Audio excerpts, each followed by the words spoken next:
The other day, I got into an argument with Matt Walsh, who you all know I love and appreciate, but we had a healthy disagreement. Something I discovered was not, in fact, impossible to do on Twitter.com.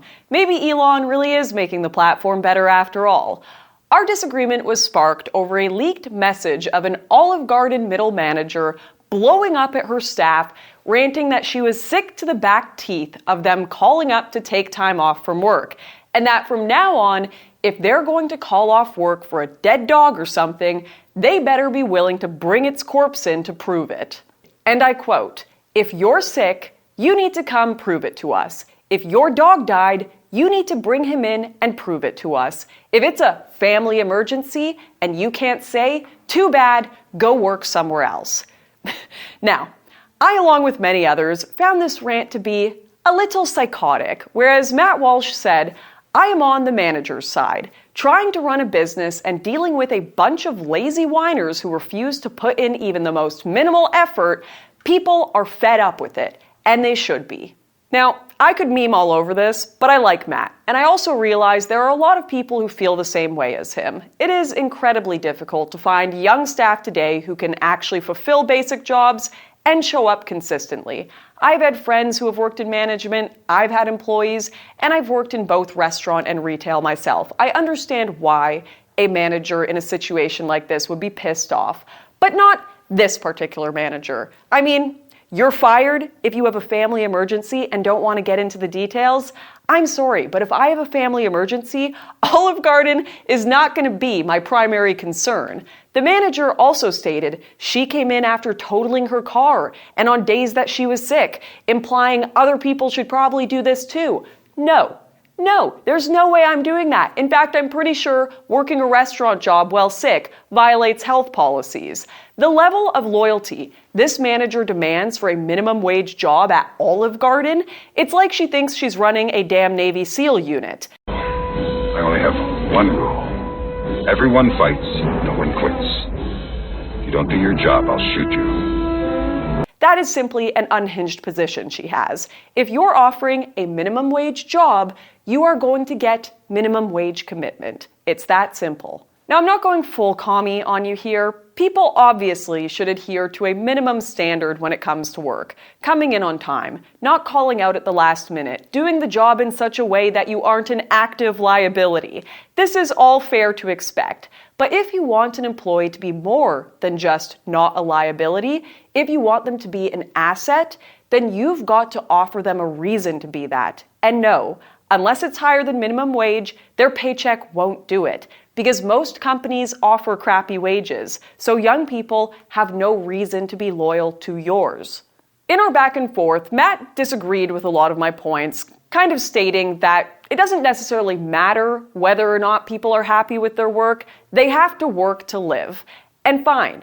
But working to live does not mean working at Olive Garden. And if Olive Garden wants good employees, it's going to need a better pitch than just enlist, work, die. The breadsticks demand your sacrifice. So let's get back to that idea of loyalty. Why are people loyal? Because they believe that the person or institution they are loyal to both deserves it and would be loyal to them in return. Can we honestly say both requirements are met by most jobs today? I don't think so. And this is perhaps the key to understanding the misconceptions about our Gen Z and millennial workforce today, which I will jump into right after a huge thank you to this video's sponsor, the Epic Times. Epic TV is a censorship-free video platform with original news programs and documentaries investigating critical issues not covered anywhere else. What can you get with your Epic TV subscription?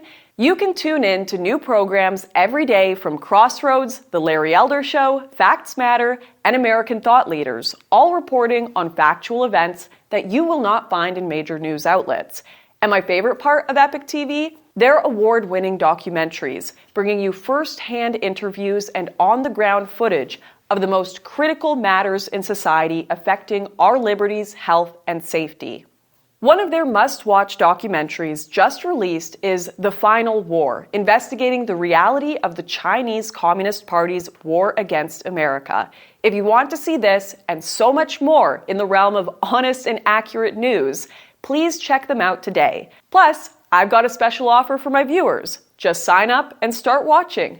No credit card required, no strings attached. And if you decide to subscribe within 14 days, it's just $1 for 2 months. So go to watchepic.com/Southern and subscribe. That's watchepic.com/Southern. All right, let's get back to this question of loyalty. Why are Gen Z and Millennials not loyal to their jobs? Well, let's cut right past the question of whether these companies deserve loyalty for the sake of argument. Let's assume that there really is something deeply special and world-changing about perfecting the 5-cheese marinara at Olive Garden. Even granting that, who is going to believe that Olive Garden is loyal to them? Hell, who is going to believe that Olive Garden even knows they exist as more than a line in their spreadsheet of workers?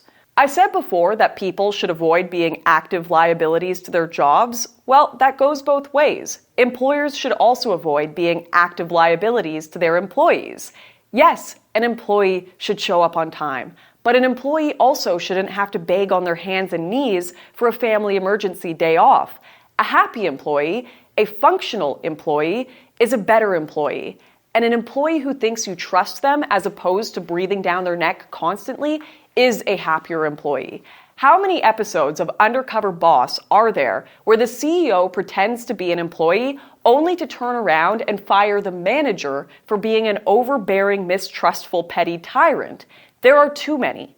Because the CEO knows this is how it works, even if their psycho manager trying to make people show up sick to a restaurant job doesn't. But you know what? That psychotically dedicated manager was actually motivated by one of the easiest ways to get people to show up and commit to your job: advancement, upward mobility. And in today's economy, very few people believe that's possible. We'll get into why later, but for now, just know that the incentive of a higher paying job feels either so out of reach to most young people or pointless to pursue because the difference in pay just isn't enough to cover the cost of living. So let's say you're like most Gen Z and Millennials and don't have a whole lot of faith in advancement. Well, what forms of meaning and loyalty can you get from work otherwise? Well, one is community. But in a modern workforce, does anyone really believe that's on offer? Are you really going to find your tribe in a chain restaurant or a bleak office cubicle farm of a multinational corporation? Maybe if your name is Dwight Schrute. Blood alone moves the wheels of history! But most people can smell these large corporations are soulless profit-making machines that contribute nothing of lasting value to their communities. The workers are never going to meet the men profiting from their labor. The large share of the profits are not going back into their direct community. And all of the management's targets are purely numerical, not human. Endless time is wasted doing pointless tasks just to tick boxes at these jobs. Check out Elon Musk's recent fires. As globalization and corporatism keeps on ramping up, these disconnected jobs are going to become even more common, and with rising inflation, much less appealing too. Which makes it all the more essential to create community even in places where it's not the norm. Take a lesson from small businesses. People will fight tooth and nail to help stop their local mom and pop shop from going out of business, but no one is particularly invested in the success of megacorps, which seem less interested in serving a community's consumers than in consuming the community itself. And community, again, is about loyalty. I'm not just making all this up here, by the way. I am thinking specifically back to the times when I worked minimum wage jobs, when I worked in fast food. And hold up. Before I start complaining about my old workplaces, I am aware I live in the first world. I am aware people have it much, much worse in other places. And overall, I am blessed. But you know why a lot of developing countries have it worse? Horrendous behavior from governments and corporations, the likes of which we are seeing ramp up here in the West. Questo si chiama franco CFA. È la moneta coloniale che la Francia stampa per 14 nazioni africane, alle quali applica il signoraggio e in forza delle quali sfrutta le risorse di questa nazione. Questo è un bambino che lavora in una miniera d'oro in Burkina Faso.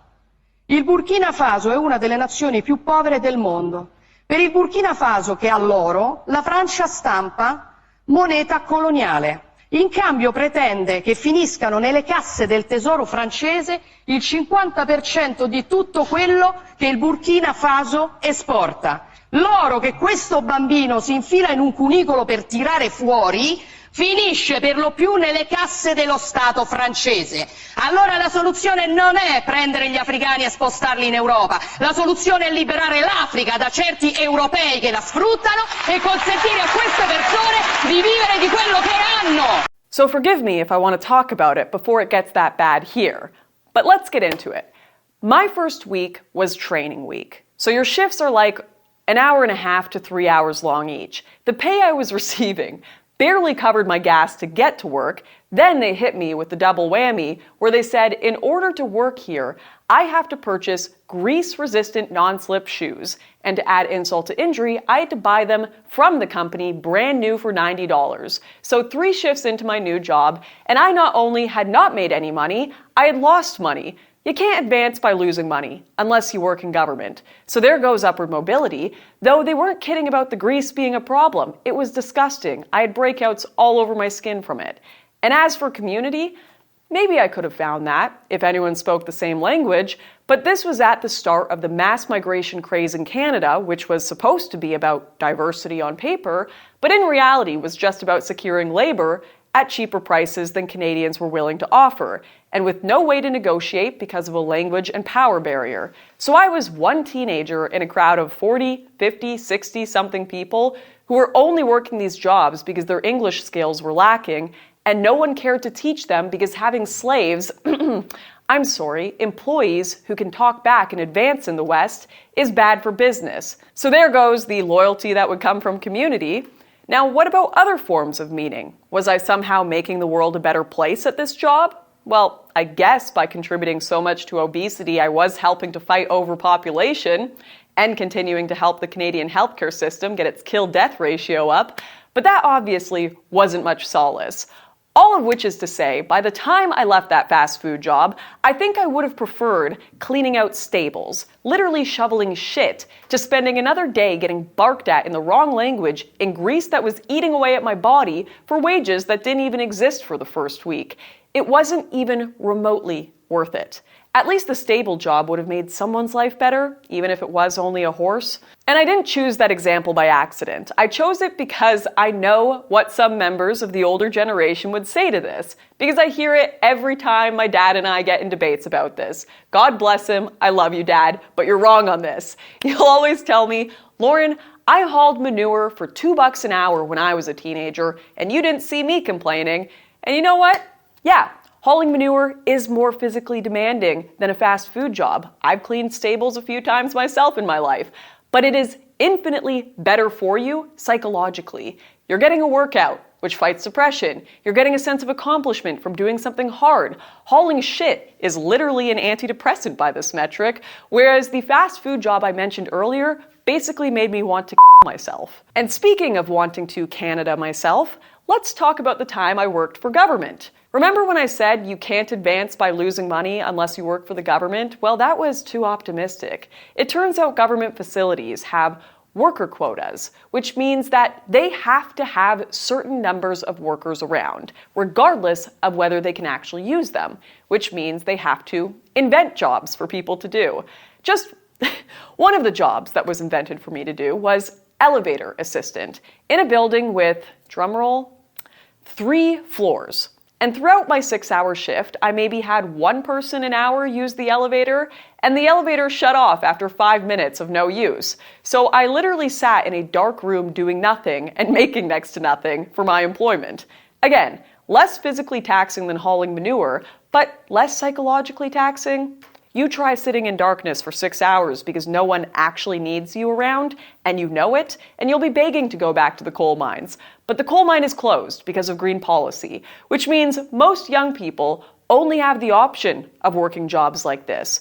Pointless, do nothing, build nothing, soul-crushing jobs that contribute nothing to your community at best and are actively harming it at worst. But you know what? Hell, Maybe someone likes being the elevator goblin sitting in darkness for 6 hours. And we could bicker back and forth about which jobs are actually harder for days and days here. So let's talk about something that isn't subjective. The economic conditions young people face now as opposed to the ones older generations faced. Boomers and younger generations are not living in the same economy. In fact, since the 1960s, the contribution of the business sector to America's GDP has well over tripled. This has not necessarily benefited the little guy, though, as one of the largest shifts economically has been the growth of corporations with over $1 billion in revenue, without any growth in people's wages. In fact, any wage gains to be had are almost always going to the highest paid tier of workers. And this is the problem with going to the GDP to try to determine how well a country is going. There's a weird assumption that everyone is getting rich when the GDP is higher, when that is not necessarily the case. In fact, since the rise of globalization, the primary winners in this current economy are the middle class in Asia and the top 1% in America.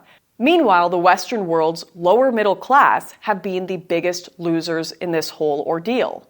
While small businesses were getting decimated during COVID lockdown, 45 of the 50 biggest companies in America were able to turn a profit.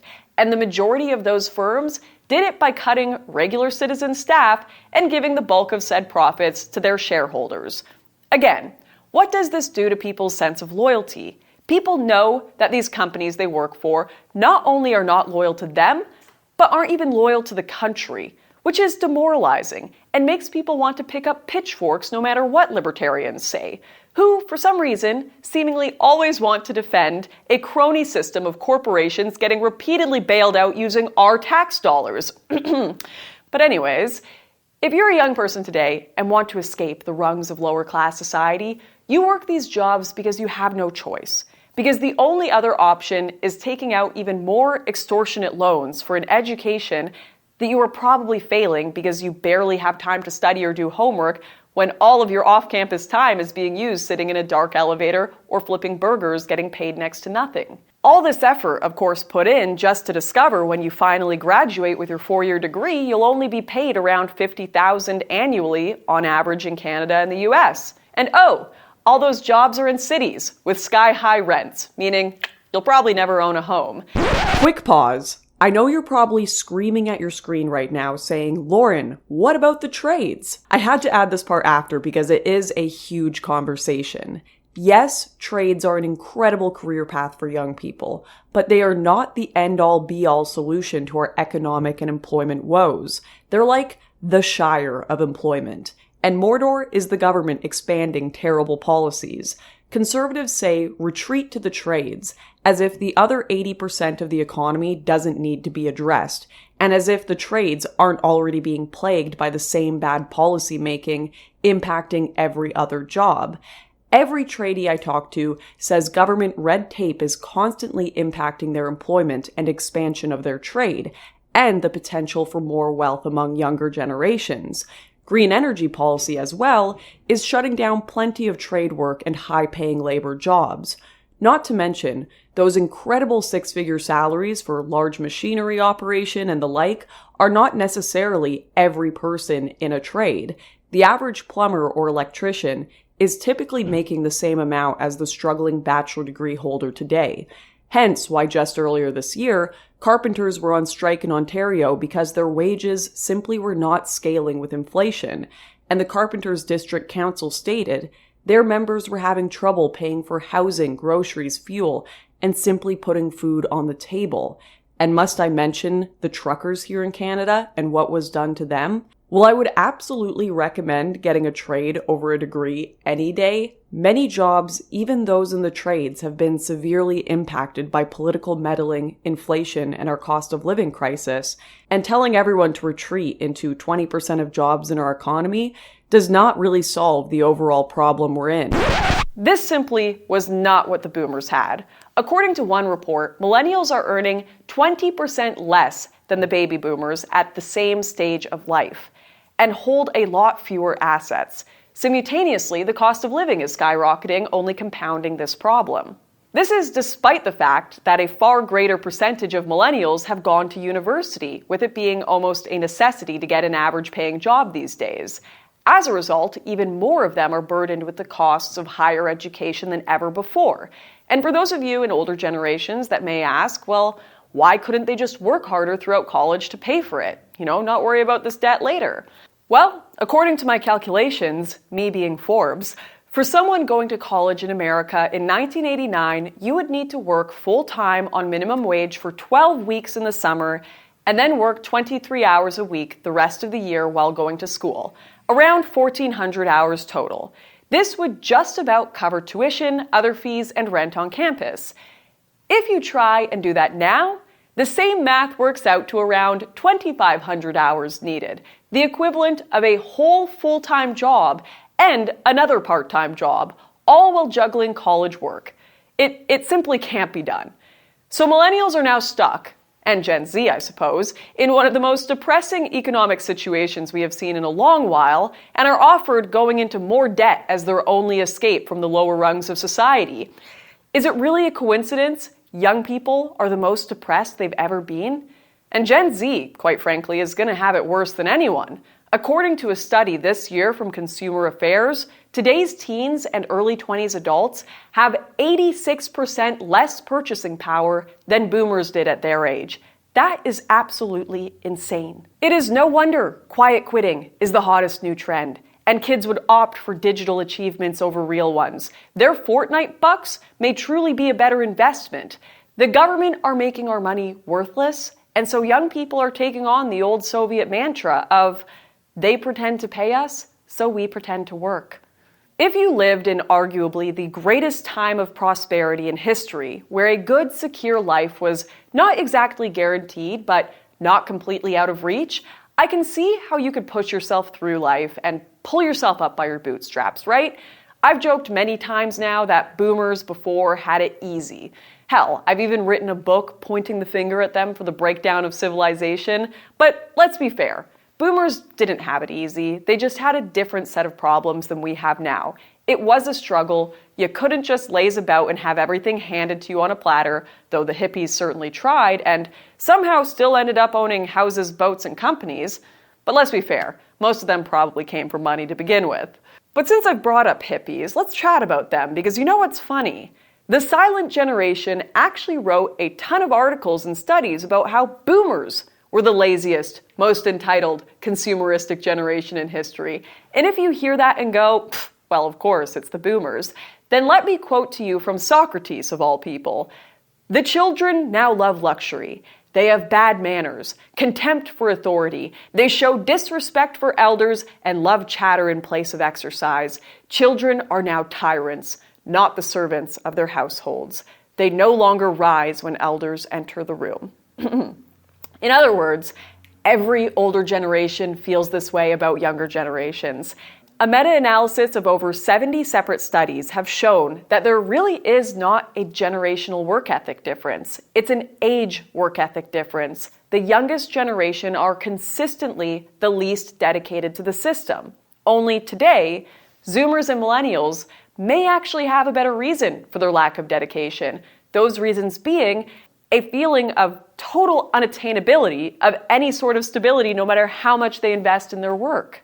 Another myth we often hear is that Millennials and Gen Z are the most privileged generation in history because they have so many things. You have heated seats, Netflix, instant Chinese junk from Amazon, anytime you want it. But let's get real here for a minute. As mentioned earlier, the younger generations are the most depressed generations. Why? Because obviously material consumerism does not bring happiness. Family, stability, and purpose do. Those truly meaningful things feel like a mirage to young people. So stating that an iPhone is such an amazing privilege and an asset that young people have is absurd. Even refugees and migrants coming on boats to Europe tend to all have iPhones. It is perhaps one of the quickest depreciating assets on the planet. And not only is it essentially valueless over time, every study published on tech has shown it is a complete liability to one's mental health. So the problem here isn't one of whether the youth are spoiled with cheap plastic knickknacks, it's the fact that they aren't able to attain the assets one needs to build a successful future.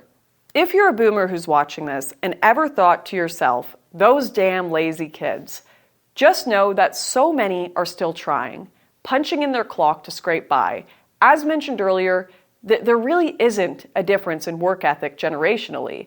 The real difference I've observed is the hope factor. I think it may be hard for some people who grew up when the West seemed like all it could do was go up, when the end of history was proclaimed, to even begin to conceptualize that things got worse. But they did. And what we need right now is understanding between the generations as to why this all went wrong. It's not the fault of all boomers. Many warned of what would come and fought for sanity. Others, I'm sure, deeply regret the path our civilization was set on, even if they did vote for the very governments that led us astray. Let he who has not regretted voting for a professional liar cast the first stone and all that. So I think it's time for me to call a truce, at least with the boomers who are not currently in government. We all love our parents, we all love our grandparents, and I know if you are a grandparent or a parent watching this, you love your kids and grandchildren. You know they want to succeed. You know they want to make something of their lives in this world. So please, for their sake and yours, let's recognize Gen Z and Millennials are not the laziest, most entitled generations in history. In fact, they're not much different from the generations that came before. They're young people following the flow of culture, trying to be loved, keep up with the trends and what adults tell them, but none of it seems to be going anywhere for them. They're not lazy, they're hopeless. And the best way to even start to help them is to recognize the position they are in, to recognize the lack of meaning in an ever-growing corporate and government takeover, the lack of opportunity as the dream of starting a business, owning assets and property swiftly disappears like a mirage in the distance while our corporate and political class prosper. We need to unite together against the real enemy here. So here's the bottom line, literally, since that's all some people seem to care about in this debate. You can have upward mobility, or you can have DEI, ESG, and all the other artificial forms of meaning. You can have corporations that work for the people, or you can have people who only pretend to work. If you want a business staffed by Randian supermen, you have to embody the same sense of purpose and integrity that Rand's heroes do. When you look at a forest of signs for fast food chains, do you see purpose? When you look at a company that guts the community around it and makes them fatter and poorer, do you see integrity? No? Then don't be surprised when the people hungry for both purpose and integrity don't bother putting in more than minimum effort for minimum wage. If you expect them to drag their dead dog into work to prove it's dead, don't be surprised when if your company's struggling to survive, their only response is to piss on its grave.